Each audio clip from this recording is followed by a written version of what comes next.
Unit 4 education planning. Objective क्या है इस यूनिट के कंसेप्ट, ऑब्जेक्टिव और इम्पोर्टेंस ऑफ एजुकेशन। एजुकेशन का कंसेप्ट क्या है और उसके ऑब्जेक्टिव क्या है, एजुकेशन क्यों हासिल करनी चाहिए, क्या फ़ायदे हैं, और फिर उसकी इम्पोर्टेंस क्या, अहमियत क्या है। Approaches of education plan, education plan के अप्रोचेज़। फिर types, goals and process of education planning के उनकी टाइप्स क्या हैं, फिर उसके गोल्स क्या हैं, और अंडरस्टैंड करें कि प्रोजेक्ट प्लानिंग है क्या। अब सबसे पहले education is the process of facilitating learning और the acquisition of knowledge, skills, values, beliefs and habits. तो एजुकेशन ऐसा प्रोसेस है जो हेल्प करता है लर्निंग सीखने में, या ऐसा है कि आप नॉलेज हासिल करें, स्किल सीखें, वैल्यूज़ को जो है ना वो अडॉप्ट करें, या बिलीव्स या हैबिट्स ये चीज़ें सीखें। Educational methods include teaching, training, story telling, discussion and directed research. तो एजुकेशन आप मेथड क्या है एजुकेशन यानी सीखने के या सिखाने के, कि आप टीच करें, आप ट्रेन करें, स्टोरी टेल करें, डिस्कशन करें, या फिर रिसर्च करें। अब डिफ़ाइन किया गया है जी कुछ वेस्टर्न फ़िलासफ़र, जैसे कि अरिस्टोटल ने कहा education is the process of training man to fulfil his aim by exercising all the faculties to the fullest extent as a member of society. तो एजुकेशन अरिस्टोटल के मुताबिक ऐसा प्रोसेस है जो एक आदमी को ट्रेन करे ताकि वो जो उसका लाइफ में एम है उसको वो जो है ना फुल करने के लिए और एक सोसाइटी का बेहतरीन बंदा बने। अब सोक्रेटिस के मुताबिक जो है ना वो ये है कि education means are bringing out of the ideas of universal validity which are latent in the mind of every man. के उन आइडियाज़ को जो है ना वो बाहर निकालें, उन आइडियाज़ को जो है हाईलाइट करें जो हर आदमी के दिमाग में है। एजुकेशन का मतलब ये है। जॉन डेवी जो है ना वो भी एजुकेशनिस्ट हैं, उनके मुताबिक education is a process of living through a continuous reconstruction of experience. के कंटिन्यूसली जो है ना आप कुछ एक्सपीरियंस जो है वो बनाते रहें, रिकन्स्ट्रक्ट करते रहें, ये एक ज़िंदा रहने का प्रोसेस है एजुकेशन। अब मुस्लिम थिंकर क्या कहते हैं, अल्लामा इकबाल कहते हैं education is the activity of recognising God and understanding one self. तो खुद ही पे बड़ा ज़ोर देते थे अल्लामा इकबाल, इसलिए उन्होंने कहा कि एजुकेशन वो सरगर्मी है जिसके थ्रू आप खुदा को पहचानते हो और अपने आप को समझते हो। फिर पहले खुदा को पहचानते हो और फिर अंडरस्टैंड करते हो one self. According to Ghazali, al Ghazali ने जो है ना इमाम अल गज़ाली ने कहा education is the activity of enabling an individual to recognise the god and discriminate between good and bad. तो उनके मुताबिक, अल गज़ाली के मुताबिक एजुकेशन एक ऐसी एक्टिविटी है जो एक बंदे को इस काबिल बनाती है कि वो खुदा को पहचाने और ये अच्छे और बुरे में फ़र्क कर सके। शाह वलीउल्लाह ने कहा जी कि education is the activity of developing the sense of good and evil so that an individual can choose the good and reject the evil. कि एजुकेशन है वो है कि जिसके थ्रू आप में अच्छे या बुरे की एक जो है वो तमीज़ आ जाए और वो जो है बंदा अच्छे को एक्सेप्ट कर ले और बुरे को रिजेक्ट कर दे। Traditional and modern concept of education क्या है। ट्रेडिशनल क्लासरूम, अब the teacher in traditional classroom will try to explain the concept verbally through the black board where were she will grammatically explain how operation of water occurs. There are no technology, no multimedia, there were no freedom of speech. Traditional classroom में जो है ना सिर्फ ये होता है कि एक टीचर आया है, मतलब एक ब्लैक बोर्ड या वाइट बोर्ड है आपके पास, आप उसके ऊपर डायग्राम बना के एक चीज़ को समझा देंगे क्या ऑपरेशन हो रही है, ठीक है। आपने आग नीचे आग वाला बनाया, ऊपर उसके बर्तन रखे, उसमें से पानी में से बाहर निकाले, आपने कहा यह ऑपरेशन हो रही है। कोई मल्टीमीडिया नहीं है, कोई जो है ना इजाफी चीज़ नहीं है। जबकि मॉडर्न क्लासरूम में क्या है, teacher modern could choose from a wide variety of real life example of operation such as boiling of water for tea और cloth drying up in sun and run a short video to take the student through the experience of operation. Modern classroom में आप video play कर सकते हो, video में दिखा सकते हो, या आप सामने प्रैक्टिकली बता सकते हो कि ये आग जला के ऊपर बर्तन रखा, ये पानी जो है ना वो ऑपरेट हो रहा है। अब एजुकेशन के एम्स या ऑब्जेक्टिव के हैं। Aims gives direction to activities. Aim का ये होता है कि वो आपको समझ देते हैं कि आपने किस डायरेक्शन में जो ना एक्टिविटीज़ करनी है। Aims of education are formulated keeping in view the needs of situation. तो एम जो होते हैं ना वो नीड, सिचुएशन की नीड के मुताबिक जो है ना वो माइंड में फॉर्मुलेट किए जाते हैं। Human nature is multi sided with multiple needs which are related to life. तो इंसान की जो नेचर है, इंसान की जो ज़रूरतें हैं वो भी उसकी लाइफ के रिलेटेड होती हैं। एजुकेशन का एम है कि वो लाइफ के साथ जो है ना वो रिलेट किया जाए और कोशिश की जाए कि ज़िंदगी में जो चीज़ें ज़रूरी हैं वही एजुकेट की जाए। अकॉर्डिंग टू यूनेस्को स्टडी के United Nation education and social culture development जो ऑर्गेनाइजेशन है उसमें the physical intellectual emotional and ethical integration of the individual into complete man या women is the fundamental of education. तो education का जो basic M है वो ये है कि लोगों को फिज़िकली इंटेलेक्चुअली यानी ज़हनी तौर पर या इमोशनली उनको जो है ना वो एथिकल इंटीग्रेशन इस तरह से कंप्लीट बंदा बनाया जाए ताकि ये उनका फंडामेंटल राइट है या एजुकेशन ऐसी होनी चाहिए। अब education policy commission of the national education association of the United state has examine the purpose of education and develop 4 set of objective. तो यूनाइटेड नेशन ने जो है ना वो अमेरिका में जो है ना ये कुछ ऑब्जेक्टिव है। ऑब्जेक्टिव है सेल्फ रियलाइजेशन कि सेल्फ रियलाइज़ करें, वो ख़ुद को पहचानें, ख़ुद पे काम करें। ऑब्जेक्टिव ऑफ ह्यूमन रिलेशनशिप के इंसानों के रिलेशनशिप ठीक हों, बेहतरीन हों, उनको रिलेशनशिप डेवलप करना आ जाए। इकनॉमिक एफिशिएंसी जो है ना इकनॉमिक कैसे बूस्ट करनी है, इकनॉमी में कैसे हिस्सा लेना है। सिविक रिस्पॉन्सिबिलिटी शहरी जो उनकी जिम्मेदारियाँ हैं वो करें। ऑब्जेक्टिव ऑफ सेल्फ रियलाइजेशन अब क्या है? The enquiring mind the education person has an appetite for learning की इंक्वायरी माइंड हो कि सवाल करे, ऐसे जो है ना रिसर्च करे कि ठीक है नई नई चीज़ें ढूंढे। Speech the educated person can speak the mother tongue clearly. सबसे पहले जो है ना वो बंदा एजुकेशन हासिल कर सकता है, करना चाह रहा है, वो अपनी मदर लैंग्वेज जो है ना वो ठीक बोलता हो, रीडिंग कर सकता हो एफिशिएंटली, राइटिंग कर सकता हो, ठीक है, मदर टंग की राइटिंग, ठीक है। Number the educated person solve problem of counting and calculating, कि उसे गिनती वगैरह, उसे टेबल वगैरह आते हों, जमा माइनस प्लस ये आता हो। साइट एंड हेयरिंग, तो उसकी जो है ना वो स्किल्स हों कि वो देख भी सकता हो और सुन भी सकता हो। फिर हेल्थ नॉलेज, उसको हेल्थ के बारे में भी नॉलेज हो और वो हेल्थ के बारे में कॉन्शियस भी हो कि वो कैसे उसने अपने आप को फिट रखना है। हेल्थ हैबिट्स हों उसमें कि ऐसी हैबिट्स हों कि वो जो है ना ख़ुद को प्रोटेक्ट करे अपनी हेल्थ को, और वो सेहतमंद खाना खाए, हेल्थी जो है ना फूड ले, हेल्थी जो है ना एक्सरसाइज वगैरह करे। पब्लिक हेल्थ जो है ना वो फिर पब्लिक हेल्थ तो वो दूसरे लोगों को भी एजुकेट कर सके कि कम्युनिटी में कैसे वो अपनी सेहत का ख्याल रख सकते हैं। Recreation the educated person is a participant and Spectator in many sports and other जो पास टाइम्स, तो वो जो है ना बहुत सी चीज़ों में बेस्ट हो, जो है ना एजुकेशन के अलावा स्पोर्ट्स वगैरह में अच्छा हो, इंटेलेक्चुअल उसका इंटरेस्ट हो, मेंटली रिसोर्स वो यूज़ करे अपने लेजर टाइम में, जो अपना फालतू वक्त होता है उसमें एस्थेटिक इंटरेस्ट हो उसका, जो है ना पर्सन अप्रिशिएट करे ब्यूटी को, उसके साथ नेचर को पसंद करे, वो करेक्टर जो है ना रिस्पॉन्सिबल डायरेक्शन हो, अपनी लाइफ के बारे में जो है ना उसका विजन हो, अपनी लाइफ के बारे में वो जानता हो और direction they. The objective of human relationship क्या है? रिस्पेक्ट फॉर ह्यूमैनिटी के इंसानियत के लिए रिस्पेक्ट करें, लोगों को एजुकेट करें कि वो जो है ना एक दूसरे को रिस्पेक्ट करना सीखें। फ्रेंडशिप उनमें जो है ना कोई रिच पुअर या इस तरह का कोई कंसेप्ट ना हो, बल्कि वो फ्रेंडशिप के साथ लाइफ गुजारना सीखें। कोऑपरेट करें एक दूसरे के साथ, अच्छा वर्क करें, मिलजुल के काम करें। कर्टसी के लाइफ में जो है ना ऑब्ज़र्व करें अम्यूनिटीज़ ऑफ सोशल बिहेवियर जो है ना उनमें मेहमान नवाजी आए, उनमें जो है ना वो appreciation of the home. The educated person appreciate the family as a social institution, वो घर में रहें, वो फैमिली के साथ रहना पसंद करें, उनको जो है ना वो लोगों के साथ अच्छा बिहेव करें फैमिली के साथ। Conservation of home, conserve family ideals, family के साथ इकट्ठे रहें, फैमिली में जो है ना वो मिलजुल के रहें। होम मेकिंग हो, स्किल्ड हों कि वो घर में जो चीज़ें बन रही हैं, घर बनाने में, घर को तो जोड़ने में ये रहे। Democracy in the home, maintain democratic family relationship, family के अच्छे जो है ना वो रिलेशनशिप सबके साथ हों, पॉजिटिव रिलेशनशिप हों। ऑब्जेक्टिव ऑफ इकोनॉमिक वर्क, तो वो जो है ना सेटिस्फेक्शन ऑफ गुड वर्कमैनशिप, तो अच्छा काम करें, अच्छे सेटिस्फाई हों आपसे, वो जानते होंगे कैसे जो है ना काम से सेटिस्फाई रहना है, कैसे काम ऐसे करना है कि वो काम सेटिस्फाई हो। ऑक्यूपेशनल इन्फॉर्मेशन हो उनको कि रिक्वायरमेंट वेरियस जॉब के लिए कि क्या कुछ करना चाहिए, वो उनके अंदर अंडरस्टैंडिंग होनी चाहिए, उनके अंदर चॉइसेस होनी चाहिए कि क्या चॉइस करना है उनके लिए, क्या बेहतर है।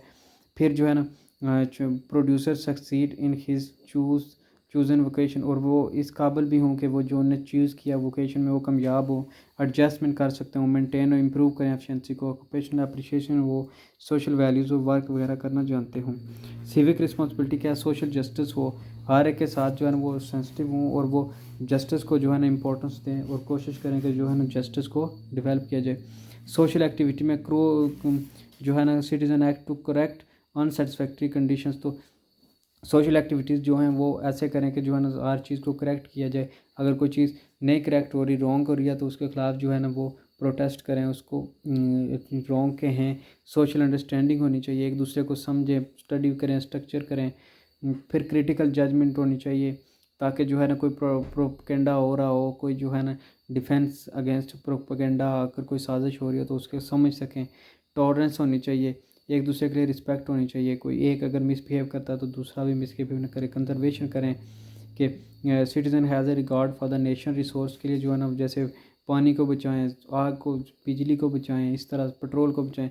सोशल एप्लीकेशन ऑफ साइंस होनी चाहिए कि साइंस के लोगों को नॉलेज हो, साइंस के मुताबिक जो है ना वो चीज़ें करें, एडवांस चीज़ों को यूज़ करें। वर्ल्ड सिटीजनशिप जो है ना वो कोऑपरेट करें वर्ल्ड कम्युनिटी में, माहौल को साफ़ सुथरा रखें। इस तरह अब Bloom taxonomy of education objectives, तो Bloom Benjamins has put forward a taxonomy of education objective. तो इसने ब्लूम की जो टैक्सोनॉमी बड़ी मशहूर है और बड़ी इंपॉर्टेंट भी है बीएड में, which provides a practical framework within which education objectives could be organise and measure. तो इसके मुताबिक जो है ना एजुकेशन जो हैं ऑब्जेक्टिव्स हैं उनको जो है ऑर्गेनाइज किया जाता है और मेजर किया जाता है। In his taxonomy Bloom divided educational objectives into 3 domain. जिसने 3 डोमेनें बनाई थी। सबसे पहले कोग्निटिव, अफेक्टिव और साइकोमोटर। अब कोग्निटिव जो होती है वो हेड ओरिएंटेड होती है कि आपका दिमाग क्या जाता है। अफेक्टिव जो है हार्ट, दिल, और फिर साइकोमोटर जो आपकी हाथ, बॉडी, हार्ट जो ओरिएंटेड है।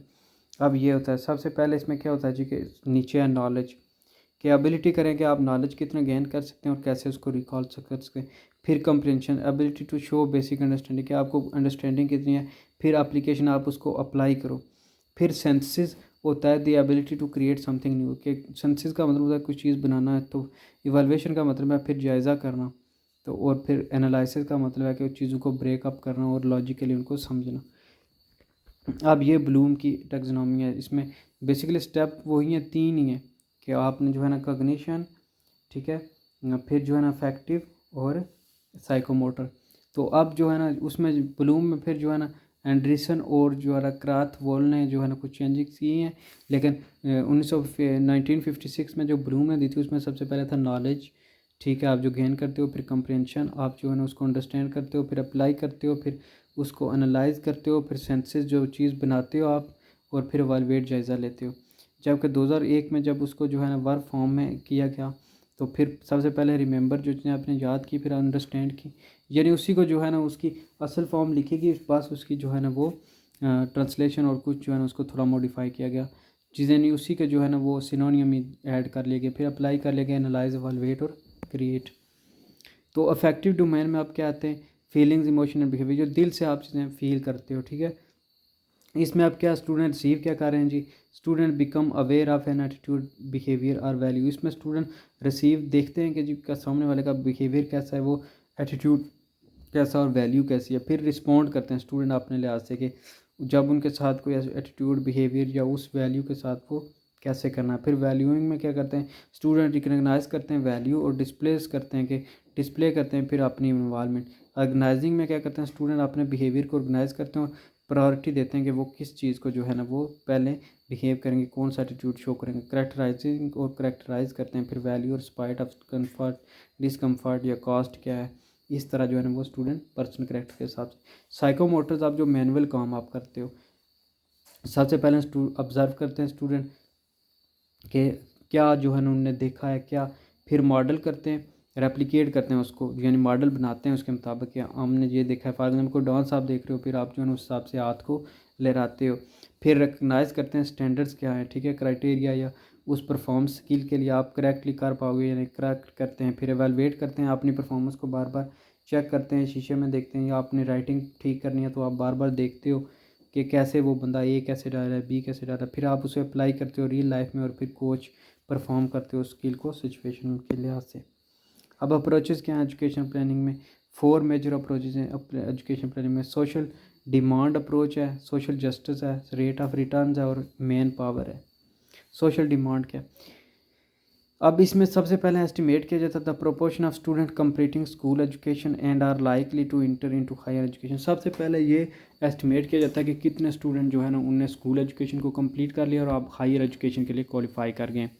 फिर एस्टिमेट करते हैं कि कितने स्टूडेंट स्कूल लीविंग जो है ना वो उसमें माहिर रहे हैं, उसमें सक्सेसफुल रहे हैं apply for admission to college, और कितनों ने जो है ना हकीकत में कि स्कूल में फॉर एग्जांपल इतने लाख लोग स्टूडेंट ने कंप्लीट कर लिया, अब देखते हैं कॉलेज में कितने ने एडमिशन लिया, कि स्कूल तो चलो सब ने कंप्लीट कर लिया।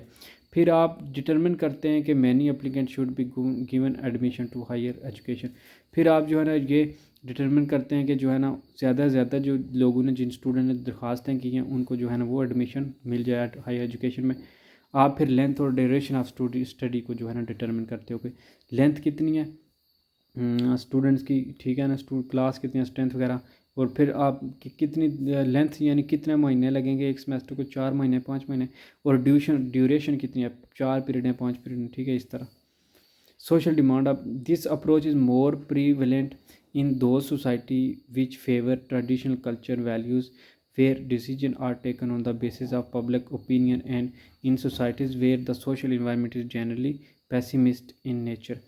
तो सोशल डिमांड ऐसी अप्रोच है जिसमें सोसाइटीज़ फेवर करती हैं कि जिसमें ट्रेडिशनली आपको रस्म और रिवाज जो है ना वो किसी इलाके में जो हैं उस लिहाज से जो चीज़ें, या पब्लिक ओपिनियन के लिहाज से जहाँ फ़ैसले लिए जाते हैं लोगों के हिसाब से, जहाँ पे जो है ना वो फ्रजाइल पॉलिटी है और डेमोक्रेसी के समटाइम बाज़, तो वो फिर जो है ना उस हिसाब से वहाँ पे देखा जाता है, उस हिसाब से चीज़ें चलती है, उस हिसाब से डिसीजन बनाए जाते हैं। सोशल जस्टिस अप्रोच में क्या कहते हैं, this approach is aimed at making special provision for the social economically and educationally disadvantage community for a longer duration. Social justice approach में का एम ये होता है कि कुछ स्पेशल चीज़ें, कुछ स्पेशल प्रोविजन की, जैसे सोशली इकोनॉमिकली और एजुकेशनली जो है ना बेशक उनके ना फ़ायदे हों कम्युनिटी के लिए, लॉन्गर ड्यूरेशन के लिए सोशल जस्टिस में ये किया जाता है कि अभी जो है ना अभी चीज़ें ठीक जा रही हों। दिस इंक्लूड्स ओपनिंग आश्रम schools for tribal area, special concessions and scholarship incentives and relaxation, यानी जो आर्जी चीज़ें हों सोशल जस्टिस में कि कुछ चीज़ें जो अभी लोगों को चाहिए ताकि इक्वालिटी आ जाए, कि लोग जो है फॉर एग्जांपल नहीं डेवलप हो रहे, ठीक है, उन ट्राइबल एरियाज़ में आप क्या बना रहे हैं, आप कुछ जो है लोकल लेवल की चीज़ें बना रहे हैं ताकि, या कुछ ऐसे अदारे बना रहे हैं जहाँ पे स्टूडेंट रह भी सकते हैं, खा पी भी सकते हैं, और एजुकेशन भी, ताकि जो है ना वो रिलैक्सेशन कायम रहे। अब rate of return approach, according to this approach investment in education should take place in such a way that the return from the investment are equal to the return from other kind of investment। तो इसमें ये ऐसी investment करते हैं education में कि जैसे आप किसी बिज़नेस में लगाते हो और आपको उतना फ़ायदा होता है या उतने वापस आते हैं, इसी तरह आप एजुकेशन में भी उतना ही खर्च करते हो ताकि आपको दोबारा उतना ही फ़ायदा आए। This principle is known as equi marginal return, यानी जितना आपने लगाया है उतना ही आपको वापस आ रहा है। In economic theory and could be extended to education sector, इसको एजुकेशन सेक्टर में लाया गया है ताकि आपको मार्जिन वहीं से मिले, जितना आपने इन्वेस्ट किया आपको उस तरह, या जिस तरह आप एक बिज़नेस में इन्वेस्ट करते हो उतना ही आपको यहाँ से भी मिले। This approach treats education as an investment in human capital and use rates of return as a criterion in allocation of financial resource. This approach implies that if the rate of return is low expenditure on education should be curtail. तो ये investment के base है कि आपने student teacher की capital, human capital, यानी लोगों को इतना उनकी स्किल्स डेवलप करने में इतना ख़र्चा करना है जितना आपको फ़ायदा हो। अगर आपके टर्न ओवर लो है, आपको रिटर्न में लो मिल रहा है, तो आपको फिर जो है ना कुछ एजुकेशन जो है कर्टेल कर देनी चाहिए, रोक देनी चाहिए, कम कर देनी चाहिए। अब rate of return approach, an educated person earnings और rate of return depend upon his और her innate intelligence, parental, social, economic status, motivation and aspiration. तो किसी बंदे की जो आप अर्निंग है वो इस चीज़ पे डिपेंड करती है कि उस बंदे की इंटेलिजेंस क्या है, या उसके पेरेंट्स की सोशल इकोनॉमिक स्टेटस क्या है, या मोटिवेशन क्या है, या उसका एस्पिरेशन क्या है। Hence, it is not easy to attribute the rate of returns only to education required. This approach is least frequently applied to education। ये जो है ना बहुत कम ही एजुकेशन में अप्लाइड की जाती है। अब मैन पावर प्लानिंग अप्रोच क्या है, the approach assert that the system of education produce the right quality of human resource with desirable knowledge, attitudes and skill in the right numbers and thus education is directly linked with economic development. तो इसमें अब man power पे बड़ा जोर दिया गया है कि आदमी को जो है ना वो नॉलेज, एटीट्यूड और स्किल जो है ना वो सिखाई जाए जो लोगों को काम आए, ताकि वो जो है ना इकोनॉमिक डेवलपमेंट में हिस्सा ले सकें, वो गुड ऑक्यूपेशन कर सकें, या गुड वोकेशनल जो है ना उनमें स्किल्स हों। अब एप्लीकेशन क्या of the man power planning approach depends on these factors. Appraisal and analysis of existing employment condition and the system of education कि जो एजुकेशन हो रही है इसके मुताबिक लोगों को कितनी जॉब्स मिल रही हैं, कितने लोग एम्प्लॉयमेंट हासिल कर चुके हैं, एम्प्लॉयज़ हैं।